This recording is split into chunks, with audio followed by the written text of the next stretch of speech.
Hello and welcome everyone. आज हम लोग ह्यूमन रिसोर्स मैनेजमेंट का यूनिट नंबर 2 का टॉपिक नंबर 5 स्टार्ट करने वाले हैं, दैट इज़ रिक्रूटमेंट। रिक्रूटमेंट का मतलब क्या होता है? इनवाइटिंग द एम्प्लॉयज़ या इनवाइटिंग द कैंडिडेट्स कि वो आपके ऑर्गेनाइजेशन में आकर जो भी वैकेंसीज़ आपके पास हैं अवेलेबल, एम्प्टी वैकेंसीज़ जितने भी हैं उन सब में आकर अप्लाई करें। तो एक तरीके से हम लोग इन्विटेशन दे रहे हैं उन लोगों को जो अभी अनएम्प्लॉयड हैं या जिनको जॉब स्विच करना है कि वो हमारे ऑर्गेनाइजेशन में आकर हमारे पास जितनी भी वैकेंसीज़ हैं उनमें आकर अप्लाई करें। इस प्रोसेस को हम लोग रिक्रूटमेंट बोलते हैं, ठीक है। तो रिक्रूटमेंट की डेफिनेशन यहाँ से क्या हो जाएगी कि inviting the pool of employees और candidates to apply for the vacant job positions in your organisation, ठीक है। रिक्रूटमेंट का आपका डेफिनेशन हो गया। अभी रिक्रूटमेंट के सोर्सेज क्या हैं? दो तरीके हैं रिक्रूट करने के, एक इंटरनली, एक एक्सटर्नली। इंटरनल रिक्रूटमेंट का मतलब क्या है? अगर आपके ऑर्गेनाइजेशन में कोई खाली जॉब पोजीशन है तो आप उसको ऑर्गेनाइजेशन के इंटरनल एम्प्लॉयज़ को ही यूज़ करके फिल कर लें। कैसे? फॉर एग्जाम्पल, अगर सेल्स मैनेजर की पोजीशन वेकेंट है, ठीक है, तो आप जूनियर सेल्स मैनेजर को ही उस पोजीशन पर सेट करवा दें, ठीक है। तो इसको बोलेंगे हम लोग प्रमोशन। या किसी दूसरी ब्रांच से सेल्स मैनेजर को लाकर अपनी वाली ब्रांच में ले आएँ और वो वैकेंसी फिल कर लें, इसको हम लोग बोलेंगे ट्रांसफ़र। तो ये हमारे इंटरनल रिक्रूटमेंट के दो तरीके होते हैं।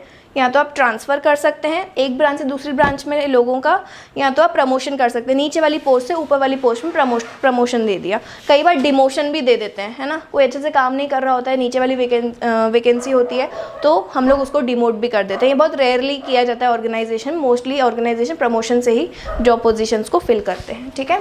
तो इंटरनली मतलब जब हम लोगों ने अपने ही ऑलरेडी एग्जिस्टिंग एम्प्लॉयज़ को यूज़ करके एम्प्टी जॉब पोजिशंस फिल की हों, उसको हम लोग बोलेंगे इंटरनली रिक्रूट किया, ठीक है। नेक्स्ट आ जाओ एक्सटर्नल रिक्रूटमेंट पे। एक्सटर्नल रिक्रूटमेंट मतलब जब मैं बाहर से लोगों को अब इनवाइट कर रही हूँ कि आकर मेरे ऑर्गेनाइजेशन में अप्लाई करो फॉर द वेकेंट पोस्ट। अच्छा, हम लोग ऐसा कर क्यों रहे हैं? हम बाहर से क्यों लोगों को बुला रहे हैं? जिसको मैं जानती हूँ मैं उसको क्यों नहीं जॉब दे रही हूँ? ताकि मेरे पास ज़्यादा से ज़्यादा ऑप्शंस हों जिसमें से मैं बेस्ट एम्प्लॉय चूज़ कर पाऊँ। तो इसलिए मैं अपना रिक्रूटमेंट प्रोसेस जो है इस पर बहुत ज़्यादा ध्यान देती हूँ ताकि मेरे पास सिलेक्ट करने के लिए बहुत सारे लोग हों, तो उनमें से मैं बेस्ट पिक कर पाऊँगी। अगर मेरे पास होंगे ही 5 लोग, मुझे उनमें से ही 3 लोग चूज़ करने पड़ेंगे। लेकिन अगर मेरे पास होंगे ही 100 लोग, उनमें से 3 लोग चूज़ करूँगी तो मुझे बेस्ट लोग मिलेंगे, ठीक है।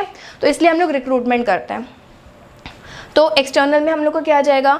एडवर्टाइजमेंट। न्यूज़पेपर वगैरह में एडवर्टाइजमेंट देकर मैं लोगों को इनवाइट कर सकती हूँ कि आकर मेरे ऑर्गेनाइजेशन में अप्लाई करो for the vacant job position, ठीक है। एडवर्टाइजमेंट आप लोगों ने न्यूज़पेपर में देखी होगी, क्लासिफाइड ऐड का जो कॉलम आता है उसमें बहुत सारे इंटरव्यूज़ वगैरह का आपको बताया जाता है कि यहाँ पर वैकेंसी है, यहाँ पर वैकेंसी है। तो वो एडवर्टाइजमेंट के थ्रू लोग अपने ऑर्गेनाइजेशन के लिए रिक्रूटमेंट करते हैं। नेक्स्ट है एम्प्लॉयमेंट एक्सचेंज। अब गवर्नमेंट की तरफ से भी एम्प्लॉयमेंट एक्सचेंजेस बने हुए हैं जो एक तरीके से एजेंट्स होते हैं जो अनएम्प्लॉयड लोगों का डेटा अपने पास रखते हैं और उनको जॉब दिलवाने की कोशिश करते हैं। ये पूरा गवर्नमेंट बेस्ड होता है। एम्प्लॉयमेंट एक्सचेंज प्रोग्राम्स होते हैं जहाँ पर गवर्नमेंट ही लोगों को रोज़गार प्रोवाइड करने के लिए लोगों का डेटाबेस रखता है, और फिर जब भी कहीं पर वेकेंट जॉब पोजीशन होती है और आपकी क्वालिफिकेशंस अगर मैच करती हैं तो आपको इन्फॉर्म करेंगे वहाँ पर जाके इंटरव्यू देने के लिए, ठीक है। तो इसको हम लोग बोलते हैं एम्प्लॉयमेंट एक्सचेंज प्रोग्राम्स। नेक्स्ट है ट्रेड यूनियंस। अब जितने भी अनएम्प्लॉयड लोग हैं वो सब आपस में एक यूनियन फॉर्म कर लेते हैं, ठीक है। जिसको भी जॉब का पता चलता है या कुछ कनेक्शंस ये लोग बना लेते हैं जहाँ पर भी जॉब की रिक्वायरमेंट वगैरह होती है, तो एक ग्रुप जो है जो भी क्वालिफिकेशंस को मैच कर रहा होगा वो वहाँ से जाकर उसको जॉब पोजीशन पर अप्लाई कर सकता है। तो इसको बोलते हैं ट्रेड यूनियंस फॉर्म करना। जो जितने भी अनएम्प्लॉयड लोग हैं वो लोग एक यूनियन फॉर्म कर सकते हैं ताकि ये लोग यहाँ कई ट्रेड यूनियंस बहुत ज़्यादा फेमस भी होती है, रजिस्टर्ड ट्रेड यूनियंस भी होती हैं। तो डायरेक्टली कंपनी जो है एजेंट के थ्रू उनको वो कर सकते हैं, उनको कांटेक्ट कर सकते हैं और वहाँ से वो लोग रिक्रूटमेंट के लिए जा सकते हैं। नेक्स्ट है कैंपस रिक्रूटमेंट। कई बार कॉलेजेस में जाते हैं कंपनी वाले, एचआर पूरा उनका डिपार्टमेंट जो है वो जाता है कॉलेज रिक्रूटमेंट्स के लिए। कॉलेज में जिस ऑर्गेनाइजेशन में फ्रेशर्स की नीड होती है ना, कि फ्रेश टैलेंट चाहिए हम लोगों को एक्सपीरियंस लोग नहीं चाहिए, हम एकदम फ्रेश टैलेंट चाहिए जो अभी लोग MBA कर निकले हों या BBA कर निकले हों, जो भी क्वालिफिकेशंस आपके जॉब पोजीशन के हिसाब से फिट होती हों।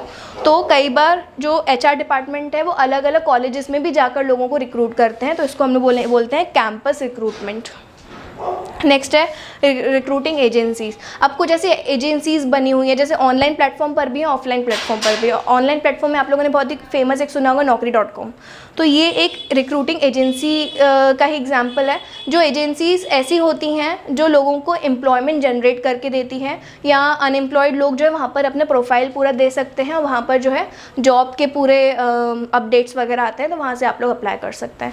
तो ये हमारे होते हैं रिक्रूटिंग एजेंसीज़। अब ये इसमें डिफरेंस क्या एम्प्लॉयमेंट एक्सचेंज और रिक्रूटिंग एजेंसीज़ में? जो एम्प्लॉयमेंट एक्सचेंज होता है वो गवर्नमेंट होता है और रिक्रूटिंग एजेंसीज प्राइवेट होती है, ठीक है। तो I hope the video is clear, बहुत इंपॉर्टेंट वीडियो था। आई होप आप सबको अच्छे से समझ आया होगा। Thank you.